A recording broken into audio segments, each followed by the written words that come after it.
Lecture de la lettre aux Hébreux.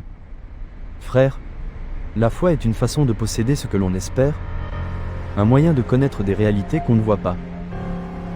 Et quand l'Écriture rend témoignage aux anciens, c'est à cause de leur foi. Grâce à la foi, Abraham obéit à l'appel de Dieu. Il partit vers un pays qu'il devait recevoir en héritage, et il partit sans savoir où il allait. Grâce à la foi, il vint séjourner en immigré dans la terre promise comme en terre étrangère. Il vivait sous la tente, ainsi qu'Isaac et Jacob, héritiers de la même promesse, car il attendait la ville qui aurait de vraies fondations, la ville dont Dieu lui-même est le bâtisseur et l'architecte. Grâce à la foi, Sarah, elle aussi, malgré son âge, fut rendue capable d'être à l'origine d'une descendance, parce qu'elle pensait que Dieu est fidèle à ses promesses. C'est pourquoi, d'un seul homme, déjà marqué par la mort, a pu naître une descendance aussi nombreuse que les étoiles du ciel et que le sable au bord de la mer, une multitude innombrable. C'est dans la foi, sans avoir connu la réalisation des promesses, qu'ils sont tous morts.